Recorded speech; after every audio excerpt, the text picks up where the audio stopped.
along the line, she started having an affair with my dad.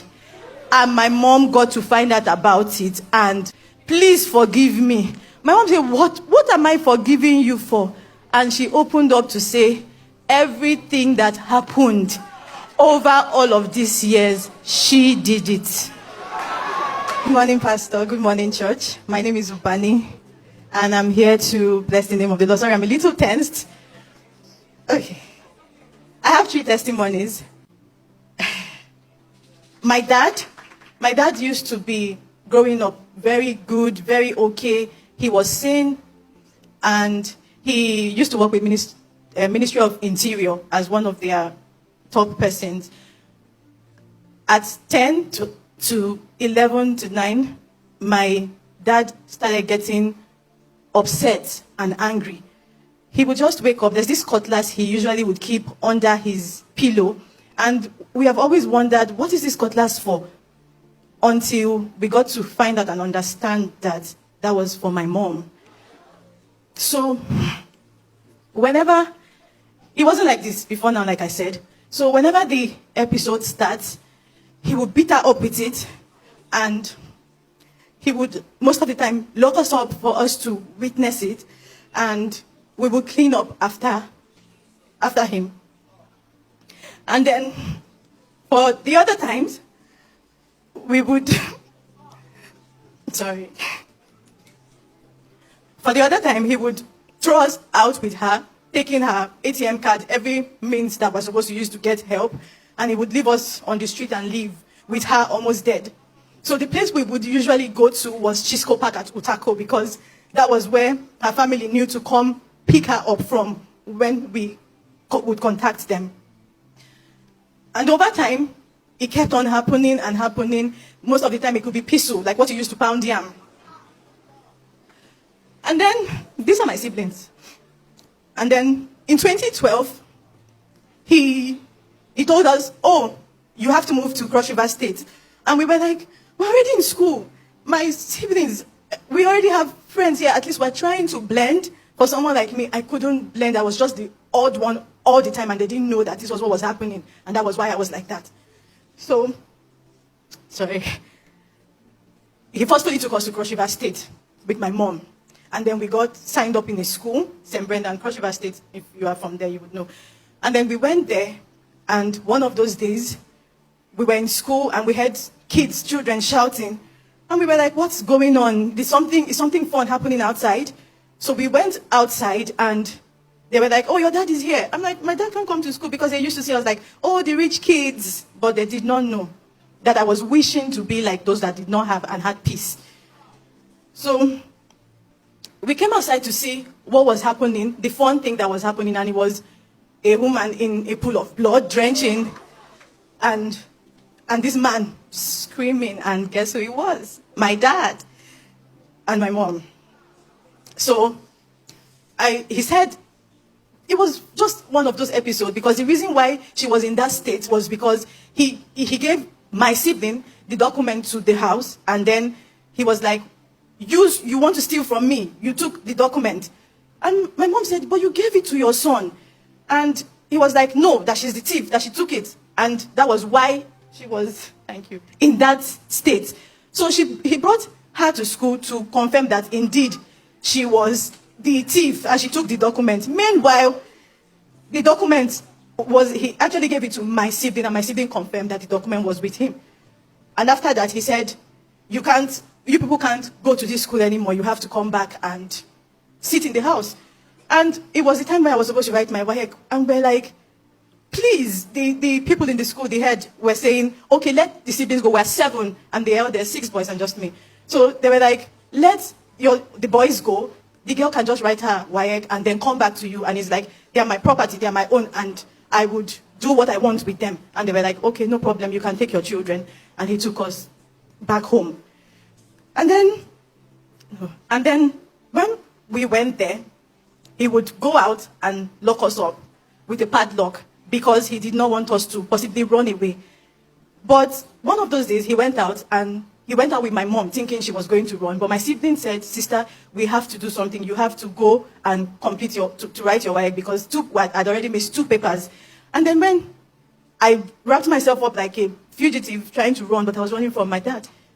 I went back to write my WAEC. Just to that same day I left in the evening, he was running into the school with his singlet and his boxers, and we were like, why are you here? The principal asked, what happened? He said, Daddy came back and got to find out that something fishy had happened, and he told me to leave. So he wanted to use the machete on him, but he already had nails. The previous day, he stepped on nails and he could barely run. So he told him, the way you are running, don't come back anymore. And he told my mom to live with her evil children and not come back. And he came back to Abuja. So coming back to Abuja, my mom had to struggle to cater for my siblings and I with a job that wasn't paying. And I had to grow up by force to start doing things to support my mom and my other siblings. We could barely feed, and we were at the mercy of people. And among the 7 of us, just I and my brother went to school and completed, because we couldn't pay fees for the rest of my other siblings. And then, after 7 years, I said, you know what, I'm just going to go and confront my dad. And then my mom was like, well, you hate him. Why are you the one going? I said, I used to be his favorite, so let me just go. And I borrowed money and went to Abuja to meet him. But when I saw him, he wasn't looking like himself. He was already like somebody that was dying or so. And I had to come back because of the strike was over. But he was asking for forgiveness, that he wanted to make peace with my mom and my siblings. I should bring them over to Cross River State. And I'm like, for my siblings, I would try to do that. But for my mom, I don't think she would want to come with us. But I would try. And then that next year, that should be like 2017, when we were supposed to go meet him with my siblings, my auntie called to say, your dad is dead. And I'm like, which dad? She said, how many dads do you have? Your dad. That was another devastating news again. And everything that he had was collected from us by his people. So it was another form of struggle. And then I'd finished school and went for service. But before going for service, I had already started the process of collecting his death benefit and all. And 1 year passed, 2 years, 3 to 4 to 5. And they were just saying, come back again, go and come back again. And we were like, let's leave this thing. We already started living, so we can just do without these things. But because we were living at the mercy of people, and the work I was doing at the time was 80,000 naira. And when I get that salary, I would have to take all back and give to mommy to try to assist with my siblings. I was stranded before month end where I would get another pay.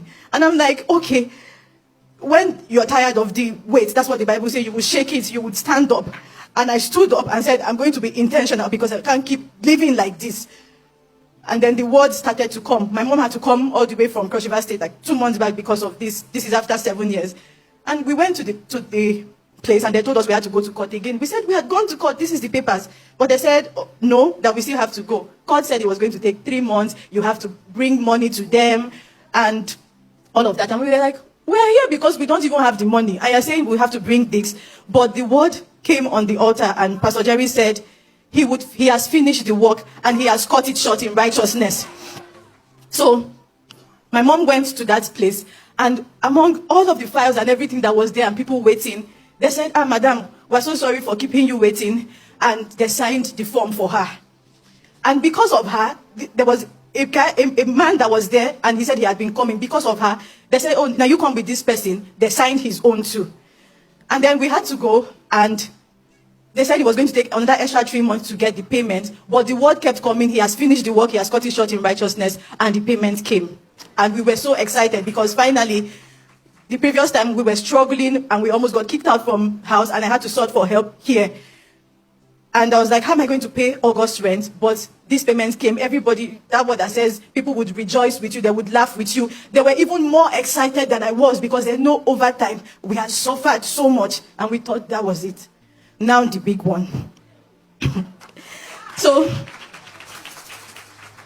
a month ago, before my mom left, a word of knowledge, Papa brought it up, a word of knowledge came that said, somebody will call you and confess. And yeah, somebody will call you to confess. Once the person confess, forgive them. And we laughed about it. My mom and I told my mom,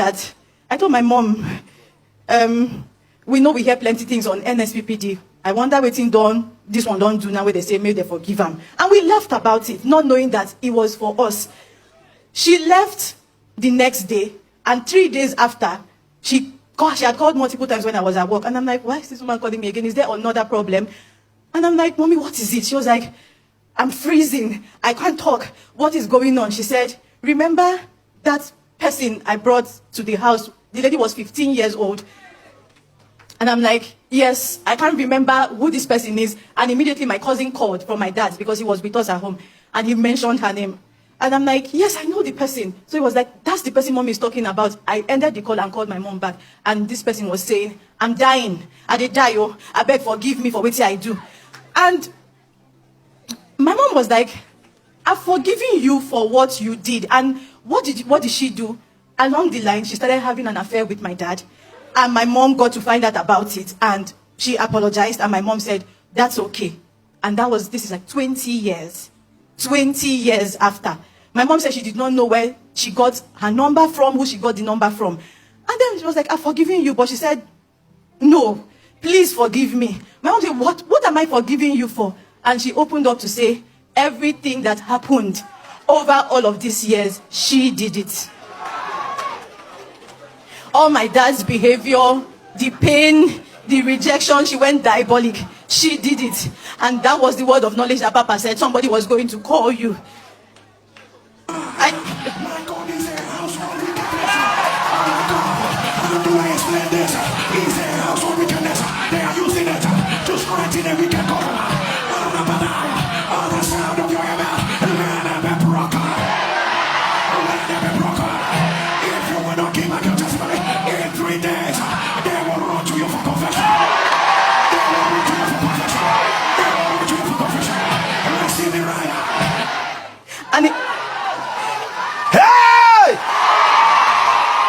And it was exactly the 3 days Papa spoke about that she called.